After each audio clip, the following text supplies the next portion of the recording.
Forging IT. Forging IT security experts. SecureNinja. Hey everyone, it's Alicia Webb with SecureNinjaTV. Now I hope you've been enjoying all of our coverage from Black Hat and DEFCON this year. This was my first DEFCON, and SecureNinja does go to a lot of security conferences, so I thought I'd seen it all, but nothing could have prepared me for what we experienced in Vegas this year at Black Hat and DEFCON. Both shows were absolutely crazy, especially DEFCON. Of course, I still have my badge, still wearing it, I love it so much. It's a press pass. So fortunately, we were able to go around and shoot lots of footage at the con, which we want to share with you now. Just some speakers, some sights and sounds, and of course, a bunch of Mohawks.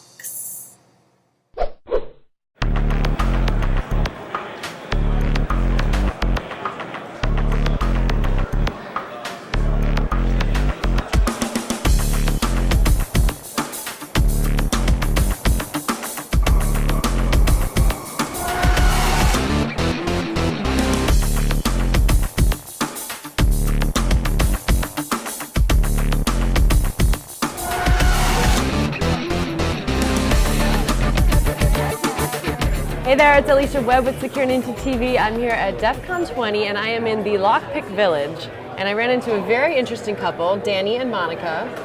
And they had a little situation this morning with some handcuffs. What exactly happened? Yeah, interesting story. We were basically looking for a way to chain each other up so that we can't wander off while intoxicated, etc.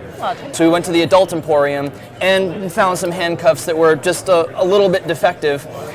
In fact, they were very defective. So we had a pretty spectacular incident. The paramedics, the police, the fire department were all called. So the paramedics were ineffective, the police were ineffective. If there's one place I know at DEFCON that could help us, it would be Tool, and sure enough they did. We actually broke 2 shims trying to get these off. Finally we got them off with titanium shims. Now lockpicking is a big part of DEFCON. Basically like that kind of hacker mindset, we just like puzzles, we like breaking things, whether it's physical puzzles, penetration testing or lockpicking.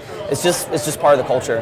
Are you going to go buy some more handcuffs now from a Well, we want to get some legitimate handcuffs, okay? High quality, yes. If you have any suggestions, we'd love to hear it.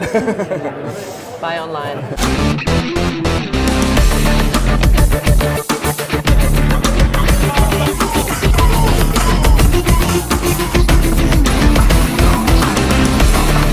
DEFCON's changed a lot. I mean, I was here, I think it was DEFCON 3, I'm not sure I even remember. But it was only a few hundred people.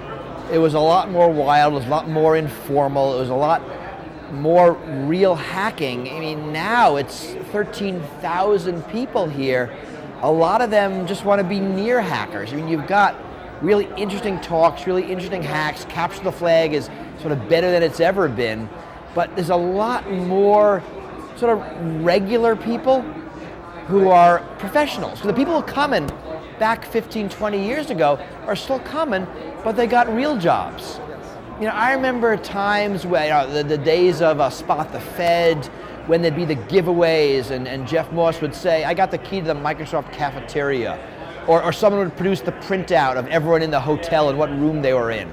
The first night when someone would tape up on the wall how to make free phone calls from the room.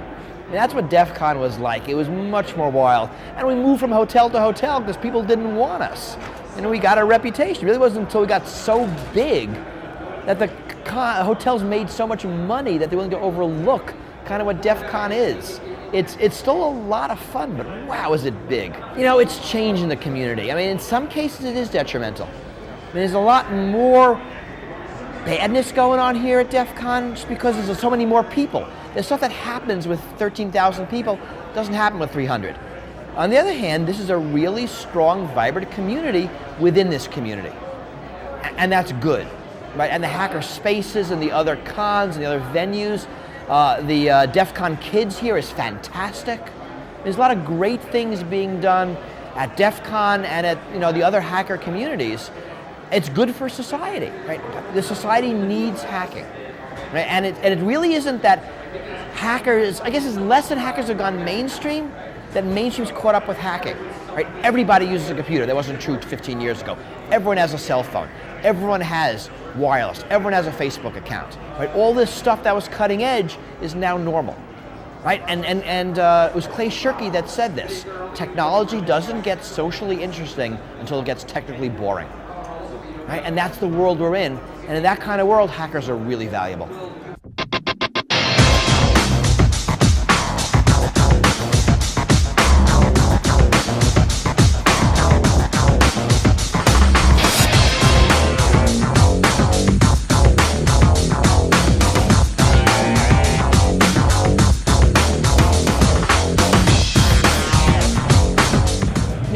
What can you tell us about Xploit Hackathon and the social aspect of it here at DEFCON? You know, hacking doesn't need to be a individual process. It can be very group oriented. You know, a lot of times people talk about a hacker, and the image that comes to most people's minds is some guy sitting in his mother's basement, you know, hacking away on little code and doing nefarious purposes, and that's not at all the way it happens in real life. You know, we can get together, and one of the real goals of Xploit Hackathon is for people to get together, get an idea. You never know where a great idea is going to come from. Comes from anywhere, and sit with with people you may or may not know and start to work on it. You never know sometimes, especially a place like this, who's going to be sitting behind you. Yeah. You know, you could be a professor from MIT and said, "Well, why did you write your loop like that?"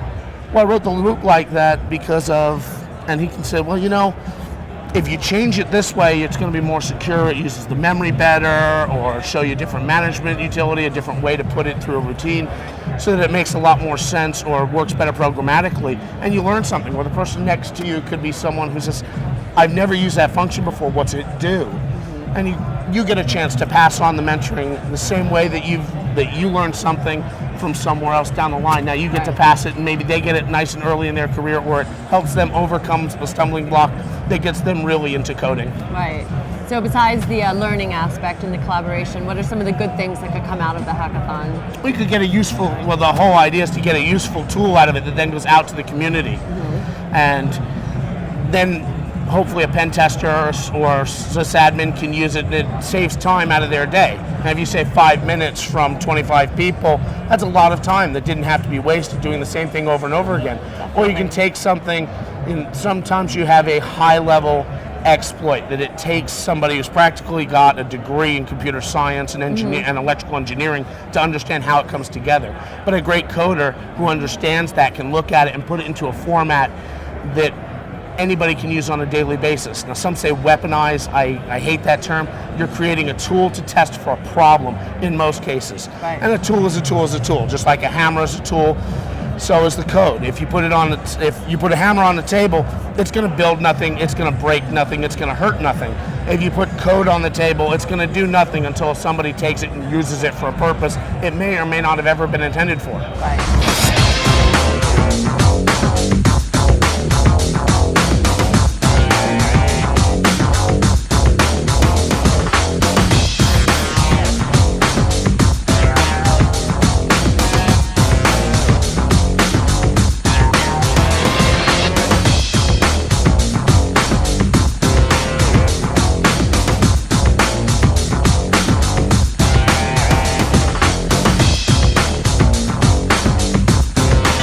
Basically, we're running our own cell phone company. We built together out of a bunch of open source software and the USRP. We built a cell phone company and installed it in a van and rolled it out to DEFCON. Gave phones to all of the invitees for our party, and basically just kind of provided a fun, toy for them to play around with by having cell phones they can call each other. We have a few games, just various things for them to have fun with. Our goal for all of this was just to do something awesome. A few years ago, we started talking about hey, it would be cool if, and we always say things like that, but with this one, we were like, we could actually do that. And then we said, okay, we have to do it. It'll just be a lot of fun. I think everyone will enjoy it. And so we spent the time and put together the resources, a lot of hours, all of us working weekends, nights. We have the servers down here. They're running OpenBTS and this various other network stuff. Also a switch. We have a firewall. Up here you can see the RF stuff, USRP over on the left, an amplifier, and then a duplexer. and that feeds up to the antenna. It's actually surprisingly cheap if you don't count the man hours. But yeah, the USRP is the big thing, and then amplifier and stuff like that you don't necessarily need, just depending on how much range you want.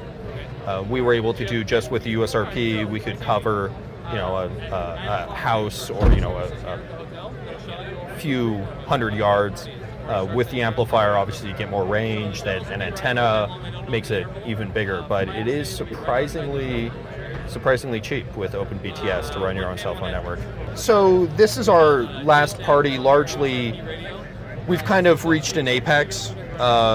We've been throwing parties for 15 years, and it started out just 40 friends and a few bottles of booze, just hanging out at the Alexis Park when DEF CON was there.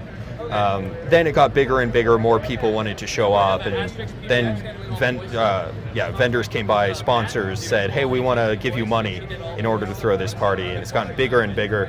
Every year we've topped ourselves, and we just don't see it possible to top this. It's just gotten to the point where it's out of hand. We have some other things. I mean, Ninja Networks is not going away. We'll still be around. We have some other ideas that we might do things, but this is the last time we're throwing a party at DEF CON.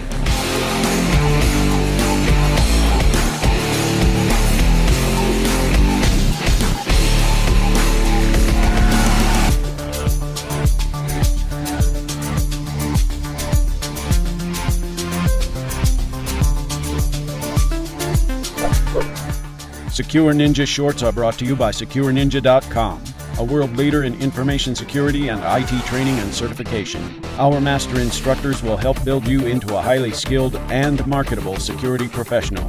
SecureNinja.com, forging IT security experts.